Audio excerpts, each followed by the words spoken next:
Thank you, Chairman. Thank you all for being here. You know, this is difficult to sit and listen to.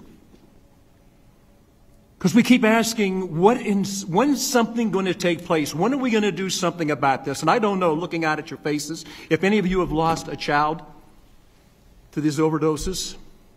Part of my life has been spent coaching little kids in baseball and football. I can tell you, as a person, there's nothing more uplifting than to see the birth of a child. There's nothing more heartbreaking than to bury a child. When I see what's happening in our country today, and we come here to talk to you because we brought the Congress to the country to hear what you're going through. Now, Mr. Chairman, I'm going to submit this letter. This is to Secretary Mayorkas. We asked him back on, I believe it was in March, to please respond to us no later than April 25th. I don't know. He must have misplaced his calendar. You never get an answer from any of these people. And now, Chairman, when you started off, we talked about, is it a red issue? Is it a blue issue? What issue is it? Is it the Republicans? Is it the Democrats? And the answer is yes. It is all of us. My question is, where is the outrage from the American people? How can we sit back and watch this dereliction of duty? Chief, you said it. You raise your hand and you take an oath of office. If you don't want to do the job, don't take the oath. If you're not going to enforce the laws, drop out of that part of society. If you're going to sit back and watch an entire nation crumble and lose the most important part of our future, because children represent about 25% of our population, they are 100% of our future. How long can we sit and wait? How long can we be told, you're fools, there's no problem there? And you know what? They're right. The problem is everywhere, not just there. Now, when I read your testimony, and I got to tell you, this stuff is the kind of stuff that makes you want to stand up and say, I am not going to put up with this. I am not going to stand for this. I am not going to allow this to go on and on and on. I'm tired of burying little kids that I coached. I'm tired of watching my own son sit in a prison, not because he committed a crime, but because he's an addict. All of us should be just outraged at what's happening in this country. The fact that we're so calm and so under control is what this administration wants you to believe. There's no problem here. Move on, folks. You're imagining it. It doesn't exist.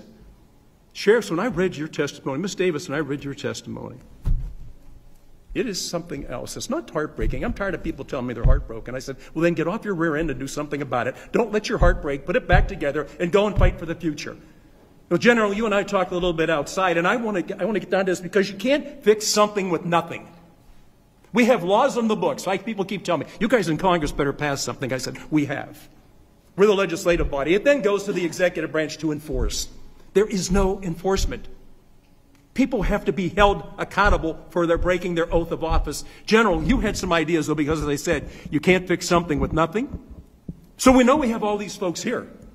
There's no airplane, there's no bus, there's no ship that you can put them all on and take them back to wherever it is that they came from. What is it that we have to do?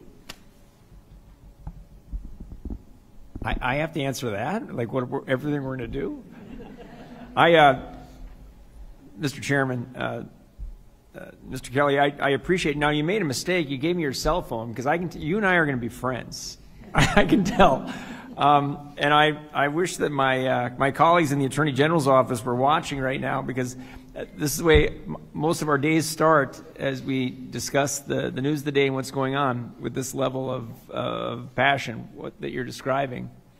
One of the discussions we had, if you're referencing in the hallway, is the idea that it's a very real problem to have millions of people who have come into this country illegally, at least hundreds of thousands of them who are themselves criminals, even before they make the criminal act of coming across the border. And the federal government's not doing a good job of keeping statistics of crimes that are being committed in the United States by people who have recently come across that border. And I don't blame them when you consider that it's their policy that's allowing that.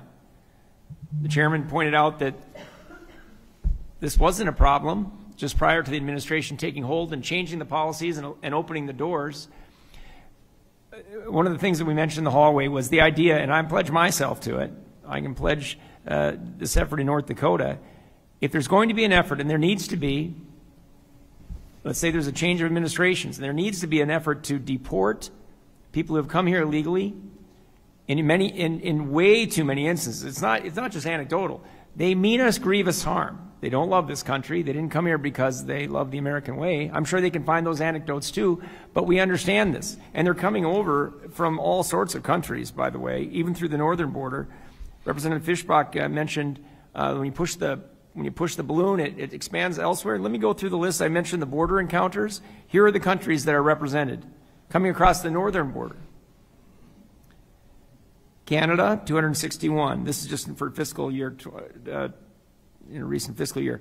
India, Mexico, China, Romania, Ukraine, Philippines, Brazil, Ecuador, Honduras, Guatemala, Colombia, El Salvador. In a more recent year, the most recent year for which we have statistics, those countries add Cuba, El Salvador, China, Turkey. The list goes on and on and on. They're just finding a way into the country. So I will pledge the office of Attorney General in North Dakota to this effort, and I've already started reaching out to colleagues of mine around the country.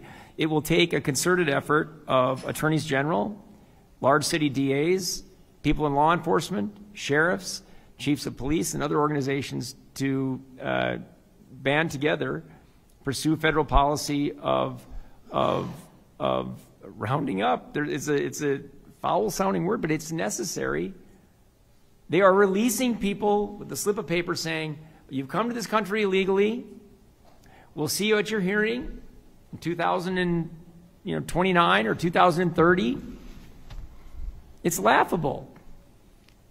I cite to the 19 hijackers just as a historical footnote to remind us when millions are coming across illegally, hundreds of thousands who mean us grievous harm, untold thousands who are committing crimes, heinous violent crimes in this country as we speak, 19.